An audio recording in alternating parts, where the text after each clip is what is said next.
good while actually. I've not done these updates for some time.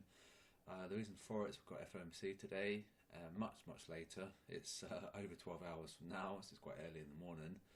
I just wanted to talk about some of the majors and some of the stuff that's going around in the pound right now, because they're trying to instill fear due to the Omicron, and it seems to be working, as we can see on the sentiment.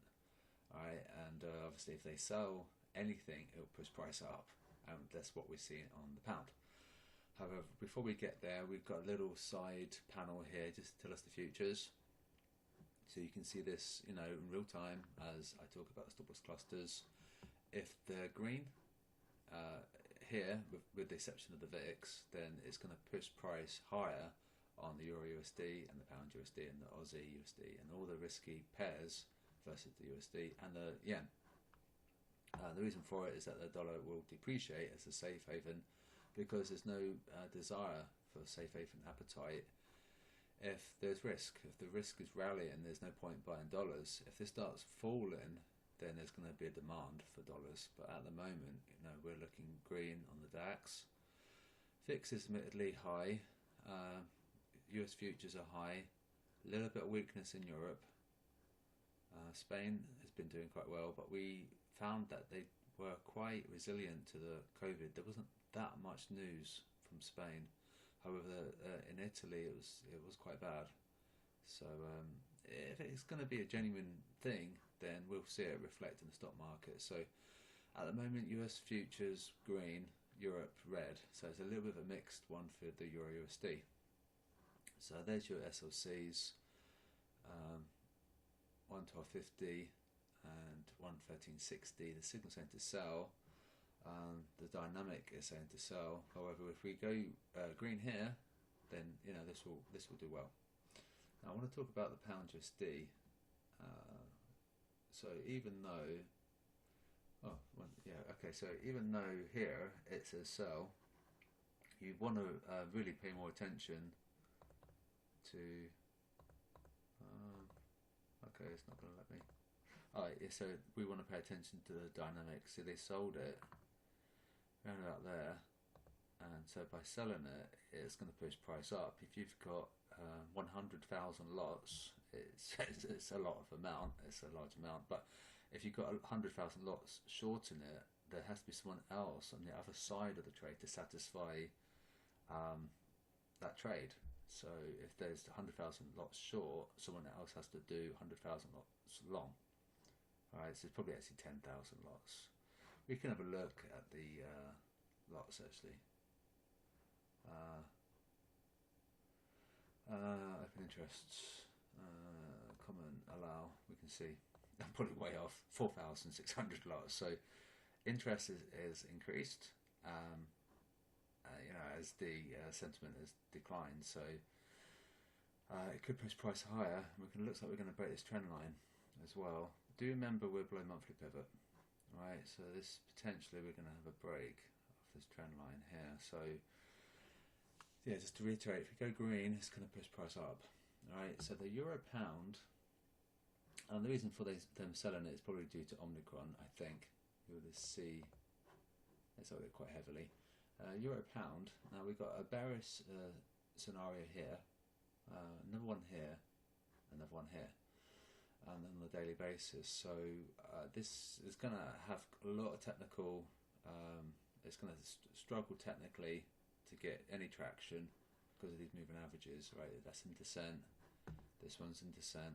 This one's in descent, and that's very strong moving averages. They're in decline. So I think it's going to struggle, to be honest with you.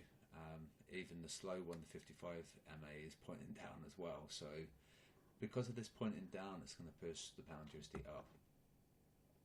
Let's go back and talk about Aussie, and I'll do Kiwi and probably maybe Aussie Yen. Okay. So Aussie USD, so we've got some support here which we can see was made from, wow, from there. Okay, so it's an old support at 70.80. Alright, so bear that in mind. We don't need that indicator anymore. So that's got a support from August. Yeah, wow, so that's a key support at 70.89. Alright, if you zoom in again, that's why that blue arrow is there. Alright, this is going to be very sensitive to risk, so if we go green, this is going to do well. Resistance here, as you can see, but their support is from August, right? So it's obviously going to be a key support. SOC 71.90, 70.80. Let's do Kiwi quickly. Oh, where are we? Maybe yeah, there we go. And likewise, obviously, this is sensitive to risk. Signal centers sell. SOC, they moved their stops lower, which we can see. I thought, no, I don't want to get stopped out. I'll just put my stops lower, and then maybe it won't get probed, right? But it looks like because they did that, it's going to probe the stops. 67.20, 15 pips away, and 68.25. We don't have any support like we did in the Aussie, so that's worth mentioning. Yeah, look left on the Kiwi. So if you were going to short something, this would be a good option as opposed to the Aussie, right? And probably going to wrap up the video with probably just Aussie yen. And don't forget, if you want me to cover anything, do let me know. I didn't talk about the RSI, but basically that just tells us the RSI, whether or not to buy or sell, if overbought or oversold on multiple time frames. So this is a little bit mixed, but the Kiwi was definitely a sell. 81.40, 80.40, so 100 pips away difference exactly. Monthly pivots here, descending trend line, signal center weight, they shorted it. Alright, they shorted it in fairly big way. It was 65%, and now it's like it's crossed the 50% line. There's now a buy, so yeah, it's gonna be tricky because let's have a look at the bubbles. Yeah, the yen is actually in the strong buy section on our spreadsheet, so it's going to be a tricky one. So just to wrap up, so if we go red, everything will fall, and the dollar will do well, and the yen will do well. If this goes green, then the dollar will suffer, and the yen will suffer. So keep an eye on your futures, keep an eye on the VIX. I think if we stick above 20, it's going to be risk off. But you know, we'll have to wait and see. And 15 was the low, and 35 is the level of interest. If we ever go above 35, that's going to be a big thing. It's going to really cause things to spiral out of control. And they were saying that the press conference is going to cause like a correction in stocks. So whether or not they'll be right, time will tell. We don't know. Just trade safely, and then you'll be fine. We had the buy signal for this. I'm probably going to look to potentially exit. We are below monthly pivot, so it's a little bit tricky. Probably going to wrap up now. I could talk about this for ages, but I won't. His weekly pivots, for example. So if you know where your pivots are, there. See, we had a nice healthy bounce for monthly pivot, which I said in the Telegram. Even though we had the buy signal, we do want to keep an eye on your pivots, because there's a lot of noise on the chart, and there's lots of things telling you buy, sell, and whatnot. But if you keep it simple, then you'll do quite well. So if we're above, then it's going to be a buy, right?